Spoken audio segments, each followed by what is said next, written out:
చెప్పాలి చెప్పాలి చెప్పాలి చెప్పాలి ఇళ్ళ గురించి ఒక వాక్యం చెప్పాలి. ఇల్లు శుభ్రంగా ఉంటుంది.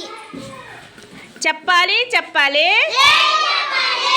చెప్పాలి చెప్పాలి నక్క గురించి ఒక వాక్యం చెప్పాలి. నక్క అడవిలో ఉంటుంది. చెప్పాలి చెప్పాలి చెప్పాలి చెప్పాలి ఆవు గురించి ఒక వాక్యం చెప్పాలి. ఆవు పాలు మధురం. చెప్పాలి చెప్పాలి చెప్పాలి చెప్పాలి బస్సు గురించి ఒక వాక్యం చెప్పాలి. చెప్పాలి చెప్పాలి చెప్పాలి చెప్పాలి ఏనుగు గురించి ఒక వాక్యం చెప్పాలి.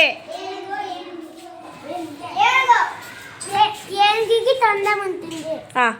చెప్పాలి చెప్పాలి చెప్పాలి చెప్పాలి ఓడ గురించి ఒక వాక్యం చెప్పాలి. ఓడ నీటిపై తేలును. చెప్పాలి చెప్పాలి చెప్పాలి చెప్పాలి ఐస్ క్రీమ్ గురించి ఒక వాక్యం చెప్పాలి. ఐస్ క్రీమ్ చల్లగా ఉంటుంది. ఐస్ క్రీమ్ చల్లగా ఉంటుంది. చెప్పాలి చెప్పాలి చెప్పాలి చెప్పాలి చెప్పాలి చెప్పాలి ఆవు గురించి ఒక వాక్యం చెప్పాలి. ఆవు పాలు మధురము. చెప్పాలి చెప్పాలి చెప్పాలి చెప్పాలి ఈగ గురించి ఒక వాక్యం చెప్పాలి. ఈగ వాలిన ఆహారం తినకూడదు. Very good.